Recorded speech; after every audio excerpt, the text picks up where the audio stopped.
pas le meilleur départ attendu aujourd'hui pour l'équipe belge.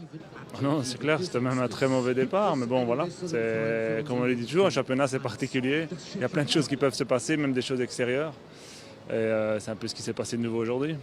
On revient sur le déroulement de la journée. 8 points de Peter, 8 points de Niels, 4 points de Joss. On a plus de pression en tant que quatrième quand c'est comme ça? Bon, la pression elle est là, de toute façon je dois faire mon tour. On avait chacun notre plan en fonction de notre cheval, en fonction de ce qu'il savait donner aujourd'hui pour la chasse. Il ne fallait pas dépasser ça parce qu'il y a encore, en tout cas l'espère, 2 tours pour l'équipe demain et après-demain. Donc Niels par exemple a fait un tour parfait. Malheureusement bon, il a perdu son fer, je pense. Il faudrait revoir les images, mais je pense qu'il a glissé. Enfin, il y a une incompréhension là.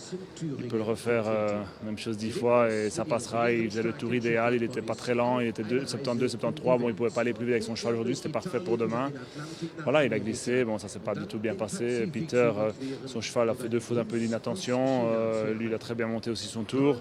Et Joss, je trouve, il a fait un parcours aussi parfait. Il est resté concentré. Il était attentif. Il fait fausse de la triple barre. Je crois que même chose. Il peut le refaire autant de fois qu'il veut. Il y a je pense personne qui a fait cette faute-là. Voilà, je pense que c'est un peu de malchance. Bon, j'aime pas toujours trouver ça comme excuse, mais c'est de nouveau un petit peu ce qu'il y a eu aujourd'hui. Bon, on a limité les dégâts, on n'est pas non plus trop loin, mais bon, en tout cas trop loin par rapport à ce qu'on aurait espéré. Maintenant, tout reste possible, tout reste ouvert? Tout reste ouvert, là, on est vraiment à une faute ou une faute et demie des équipes devant, même de la 3 ou 4e place, il faut regarder, mais aujourd'hui, je ne vais pas dire que c'est un peu une warm-up, mais c'est un petit peu une mise en position. Et après demain et après-demain, ça c'est vraiment les choses sérieuses. C'est clair que demain, il faudra être bon. On n'aura pas le droit à l'erreur pour être dans les 10, parce que là, et puis dans les 10, après tout sera ouvert, en tout cas tout pour la qualification. Après, si on est trop loin pour les médailles, ça c'est clair, ça va être compliqué. Maintenant, c'est sûr qu'on préfère partir après la chasse avec une bonne place et être devant que derrière. Mais bon, voilà, demain, ce sera à nous d'être meilleurs que les autres. L'esprit, il est comment? On est un peu abattu ou alors on garde confiance? Non, il est bien. Mais c'est sûr que ça fait un peu partie des épreuves par équipe, un peu d'expérience. Voilà, on a un mauvais départ, il faut rester calme, il faut continuer, il faut chacun se reconcentrer dans son parcours, dans son truc.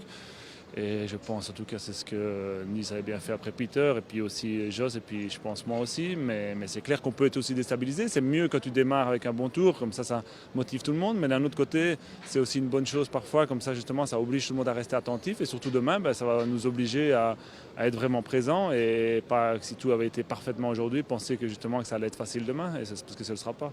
Le point positif, c'est Grégory qui est là où on l'attendait. Oui, comme tu dis. On l'attendait là, il était là. Bon, ils ont tous eu la même confiance. J'ai dit, tu prépares comme tu veux, tu fais que tu veux, mais je veux que tu sois, que ton cheval et toi soient en ordre. Bon, c'était pas vraiment ça aujourd'hui.